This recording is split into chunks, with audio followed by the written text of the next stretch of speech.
Tantor Audio, a division of Recorded Books, presents Jase Steel by M.J. Fields, narrated by Elizabeth Hart and Troy Duran. Part 1. Bella. Prequel. 1. Being the daughter of Jase Steel. Sunday dinner is a Steel family tradition.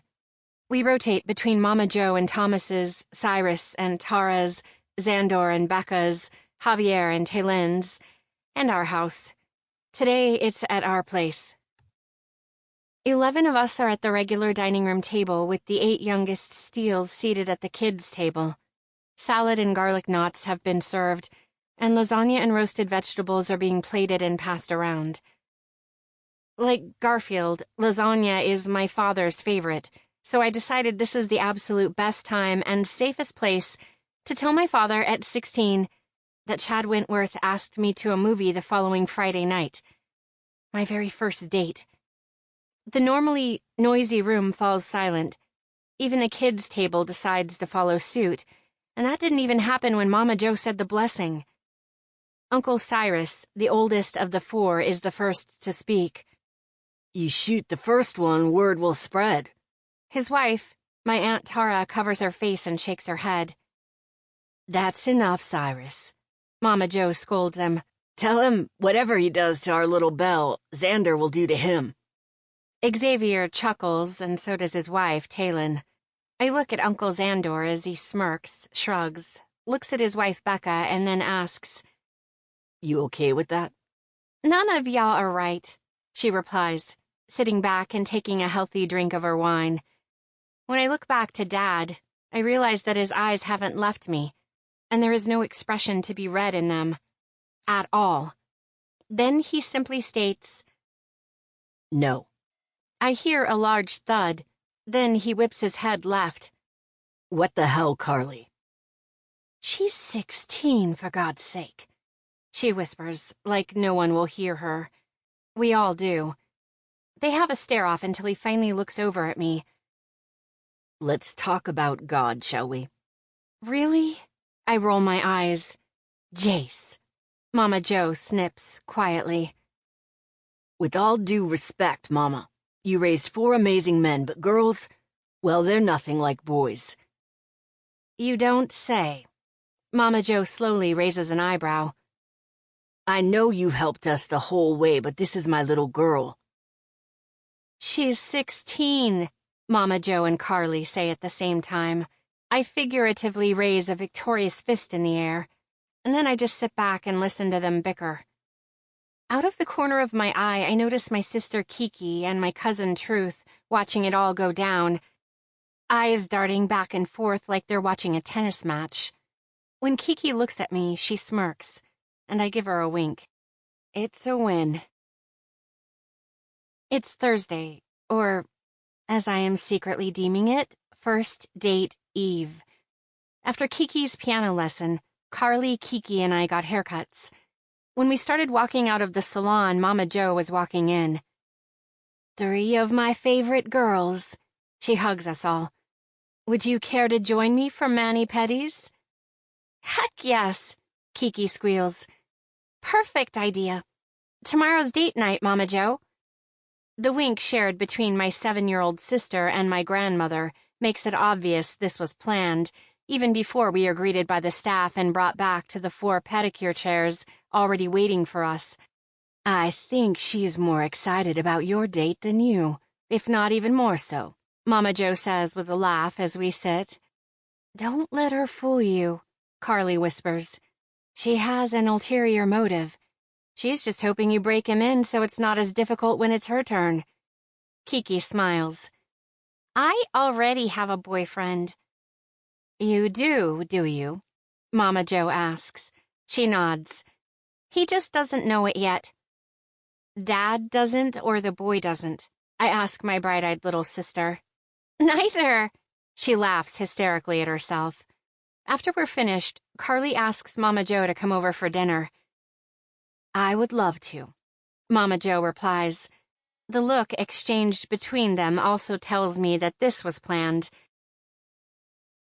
When we pull up the driveway, Dad is filling the doorway, my brother Max beside him. As Momma Joe rolls up behind us, he narrows his eyes, and Carly smirks as she waves. All week, he's been extra. Extra edgy, extra stressy, just extra. Carly has been keeping me close, and when they don't think I'm in earshot, she's keeping him in check, telling him, "I see what you're doing," or, "You better check yourself, Steel, or you'll be on the couch," or, "She's 16, Jase, and she's a hell of a lot more street smart than I ever was. She'll be fine. It's him you should feel bad for." When we walk up the front steps, he looks at me. Got a minute, Bella? She's already promised to help me get dinner on the table. Carly smirks as she pushes up on her tiptoes and gives him a loud peck on the cheek. Carly? He grumbles as Kiki leaps at him. "Catch me, Daddy!" Momma Joe and Carly keep Dad busy the entire night. Kiki even seems to be in on it. By the time he has read to Max and Kiki has made him listen to her newest song, in which she is also choreographed, on the fly, I'm sure, I have showered and shut myself in my room. Lying in bed, unable to sleep, looking at the time on my phone as I switch between scrolling through Instagram and watching Snapchat stories, I hear a light knock on my door before it is opened. Dad. He walks in. Scooch. He sits on the edge of my bed and waits for me to move over before lying on top of my duvet. Not gonna say I'm always rational. I stifle a laugh. He raises an eyebrow, then continues. Got you back less than 10 years ago, little Belle. So to me, you're 10, not 16, making this extremely hard. I want to point out that this is a messed up way of thinking. A piss-poor excuse for treating me like I'm Kiki's age. But I also don't want to get grounded. He looks at me, expecting me to say just that, but I know better. I love you, Bella. I love you, Dad. I know you're smart, but I also know the mind of a teenage boy because I was one. I have a few things I need you to hear, Bella. Really hear about dating. I roll to my side and look at him. He takes a deep breath, then exhales slowly. They earn every fucking thing you give them, starting with a yes to him asking for a date. Did he earn it? I think he did. Before I even asked you, I told him he'd have to pull into my driveway, get out, and meet my family before I'd be allowed to leave the premises. He fights to hold back a smile, then it's gone. You don't put yourself in a situation you don't feel comfortable being in. No means no. He hasn't even sent me a message that is suggestive at all. His eyes widen, and his jaw tenses before he says, You said he. Have others?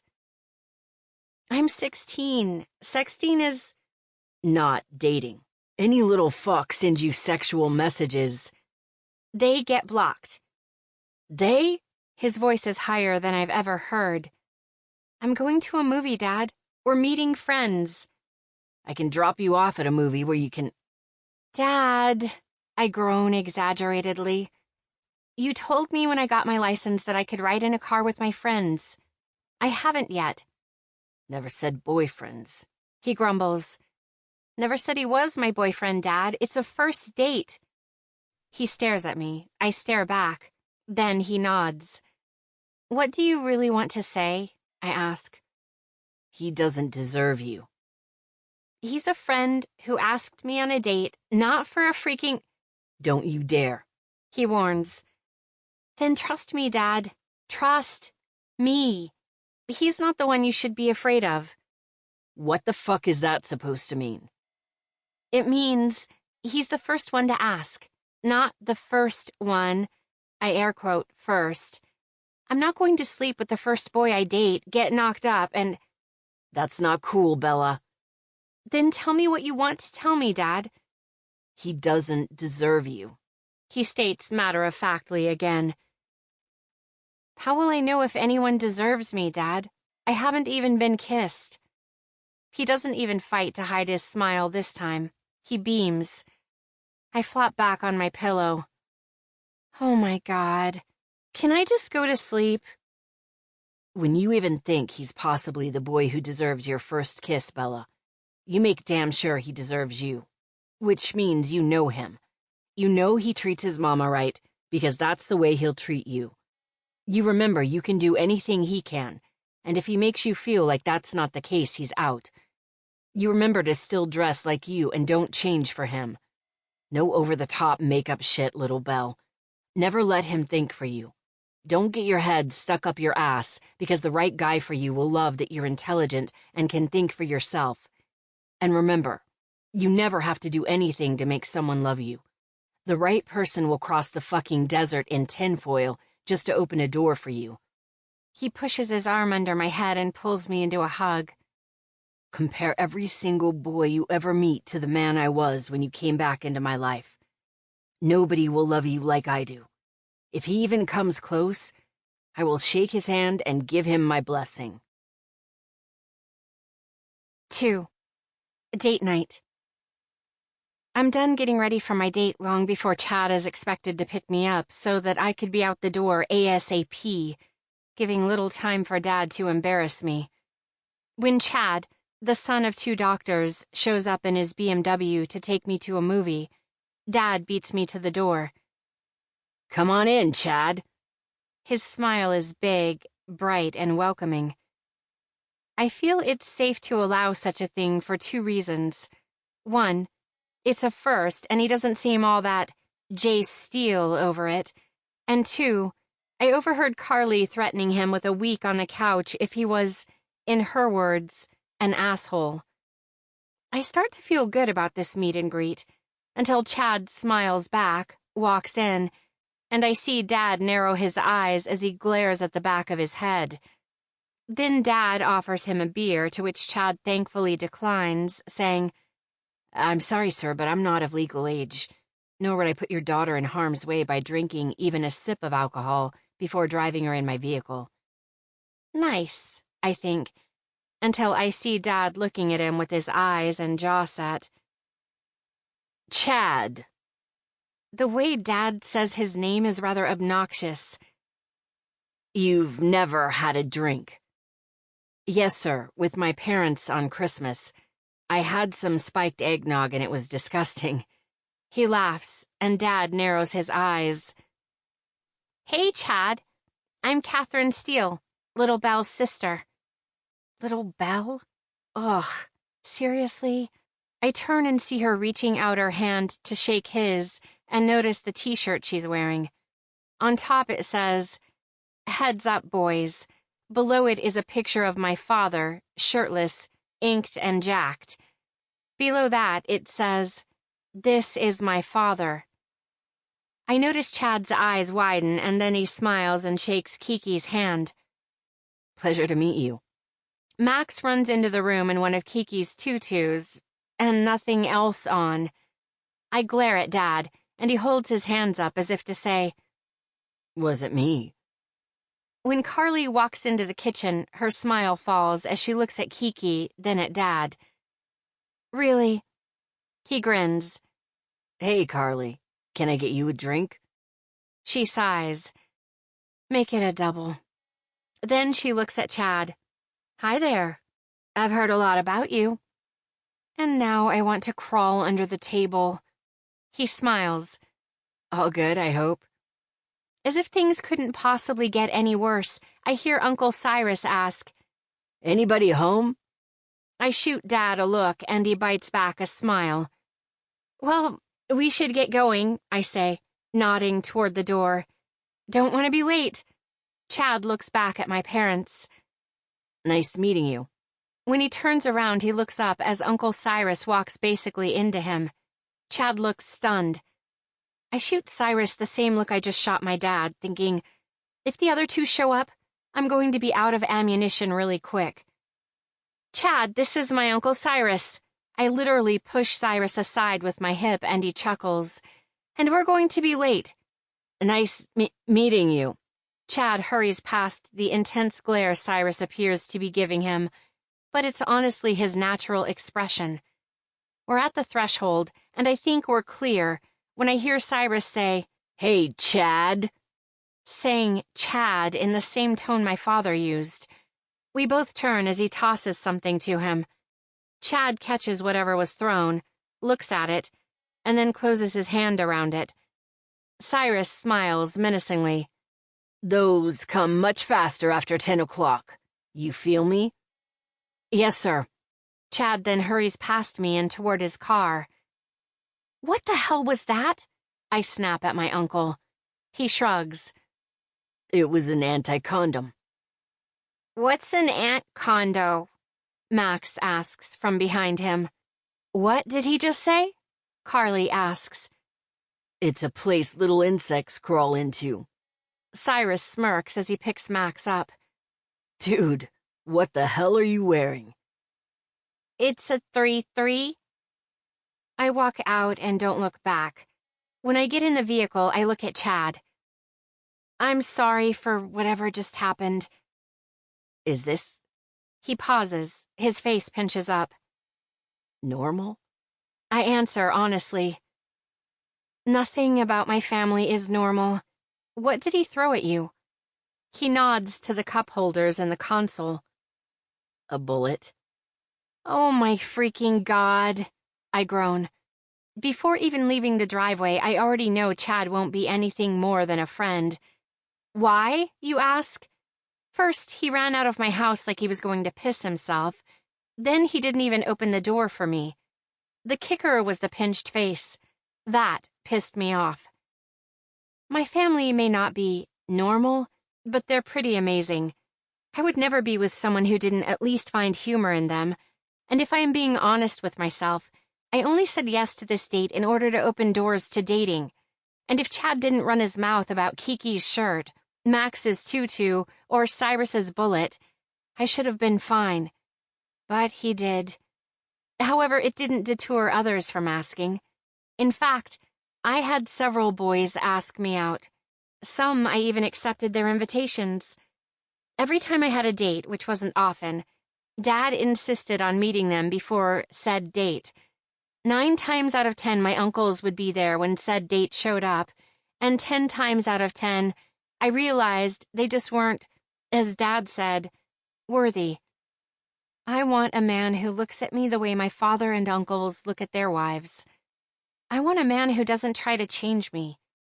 I want a man who doesn't cower at any of the warnings my father gives. I held my V card all the way through high school, and guess what? It doesn't bother me one fucking bit. 3. 18 to life.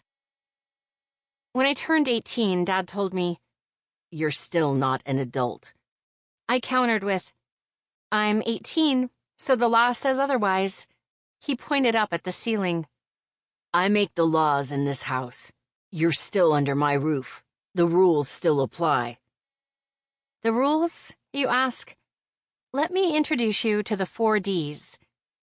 No drinking. He scowled. So I'll die of dehydration in what, a few days? Don't be a wise ass. I mean of the alcoholic persuasion. It's illegal, so we're good. He arched an eyebrow. No drugs. Same response from the previous illegal. No decorating your body. Meaning no tattoos or piercings other than your ears. Hypocrite much? I say yes. No serious dating. By serious, he means sex. V-card's still intact, Dad. You can thank yourself for that. Let's be real here. None of those little pissants from the past even deserved so much as a kiss, little Belle. So as much as I'd like to take credit, that was all you making smart choices. Again, hypocrite. But he's not wrong. I did make smart choices. I don't hate his rules, even though he was having sex with my mom long before he graduated from high school. I have heard stories that he drank when he was going through the loss of her, and me, and, hello, tattoos and piercings. He was a freaking tattoo artist, and from what I've overheard, he's got piercings in places I wouldn't allow a needle to go near, let alone impale me. Also, gross. He met Carly when she wasn't even out of college, so again, he's being a hypocrite. But also he's being protective. and even though I'm supposed to rebel, I just feel it's not my time yet. I think back on all the horrible things my maternal grandfather said about him, and about the stories my maternal grandmother told me in secret, the contradictions. Through those stories and pictures she shared with me when we met, I was able to see him for the man he really is. Though the stories he has shared with me over the years, I understood him not wanting me to go through what he and our family endured. I understood his hypocrisy came from a good place, a place of care and concern. When I went to college, Dad told me he was still paying for the roof over my head, so his rules still applied, and he added more. No going anywhere alone. No going anywhere after dark. No boys in my dorm. No parties where some shitbag could slip a pill in my Kool-Aid, since I wasn't allowed to drink. And no sex, ever. I broke a few and got caught. Then I realized he was tracking my phone. I was livid. So I went to the source of all things, Steel, Momma Joe, to find out how to negotiate with the terrorist. Him. She laughed and told me that he just didn't want me to take the path he had. I might have known that I was tugging on heartstrings when I reminded her of where his path led. To me. Then I added a smile and the words, "Look at him now. Look at us now. Forever Steel." Bella, he's tracking your cell phone because he worries about you. She sighed. As a parent, we don't want our children to struggle like we did. His overprotective ways are out of love. But, I began. She held up her hand, stopping me. However, she winked. As long as someone knows you're okay, I see no reason that you can't let your hair down every once in a while. So, I tried to hold back my victory smile. I can just leave my phone in the dorms when I decide to let my hair down? Absolutely not. She laughed. That's folly. Momma Joe gave me a new escape system via a new phone and a system where I checked in with her.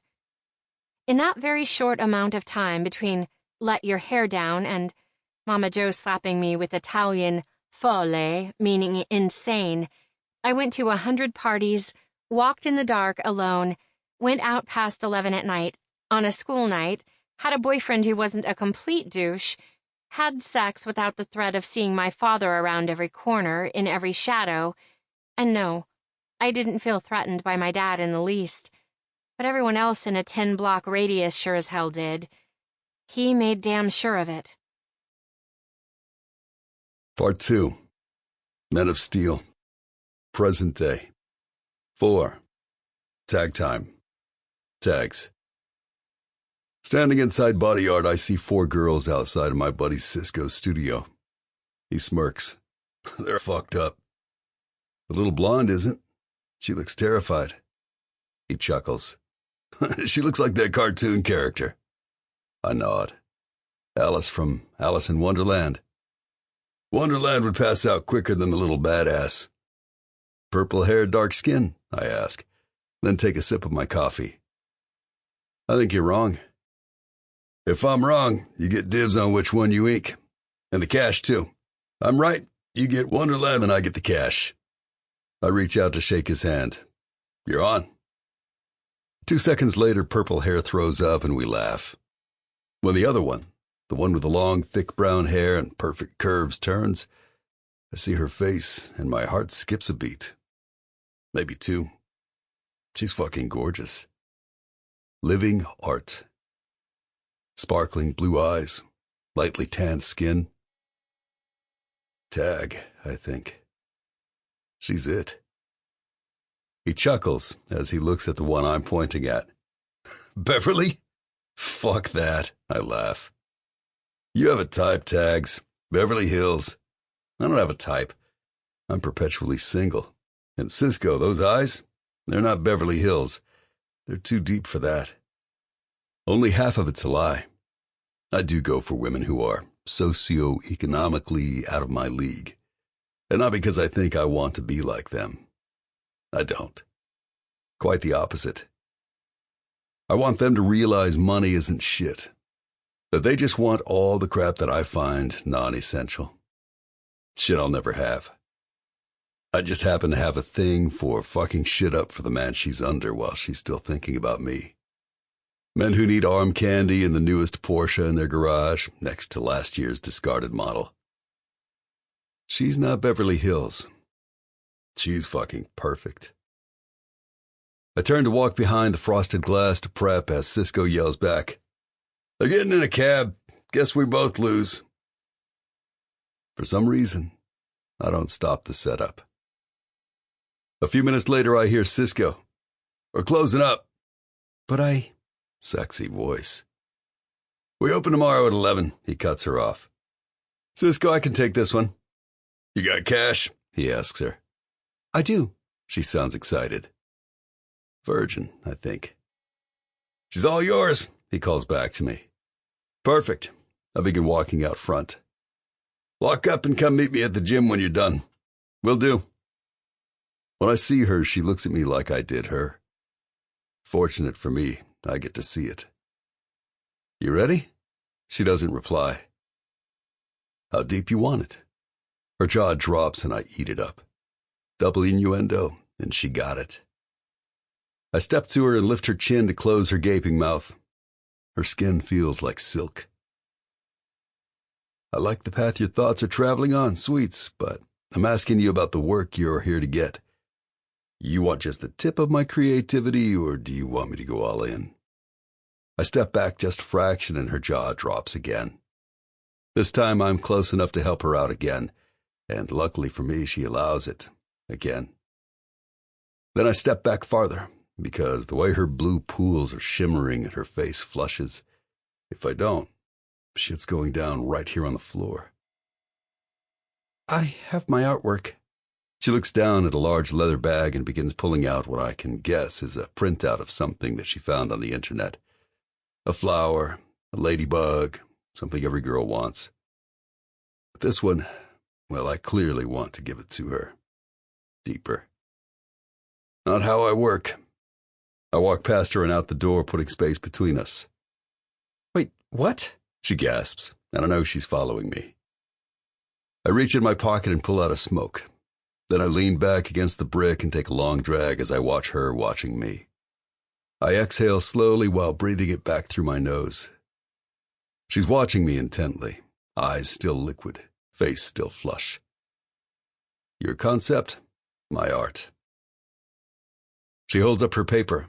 "So you don't want my work?" I look away, not wanting to see it.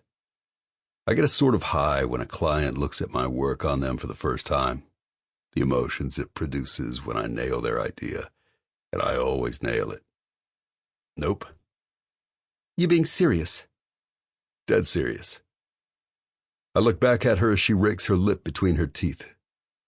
"And you keep looking at me like that, and I'm going to give you what you want, then tag you with my art." "Like what?" She feigns innocent when I can already tell better. "Like you've never had a man like me between your legs and you desperately want it to happen." "I'm only looking at you like that because you're looking at me like that." "Fuck," I think, as she rolls her eyes slightly and mumbles something under her breath. "You're a beautiful young woman. Of course I'd like to fuck you. You just need to decide what comes first." "Meaning?" "You want me to decorate you or make you messy first?" "How about you do your best, and if I like what you do, I'll—" "Say it, sweets." I cut her off because if she says what I know she's thinking, I'm going to get arrested when I lay her out on the street. I dare you. I flick my smoke into the gutter, reach over, and then open the door, cutting her off again. "Ladies first." She nods once, her eyes still dancing between mine, then turns and walks in. I shut the door behind me and lock it. When I turn around to see if maybe that freaked her out a little, I see her walking behind the frosted glass. Apparently not. "Give me a minute. I'll be right with you," I say before walking into the bathroom to wash my hands and brush my teeth so I don't smell like smoke. When I come out, she's standing by the tray of sterile equipment in a t-shirt and white lacy boy shorts. Her back stiffens, but she doesn't turn around. "I'm aware you don't want to see my drawing, but—" "More interested in the concept. And your ass," I think, as I stare at its perfection. She turns around, looking down at her work, hair covering her face. It's to honor the women who made... Sample complete. Ready to continue?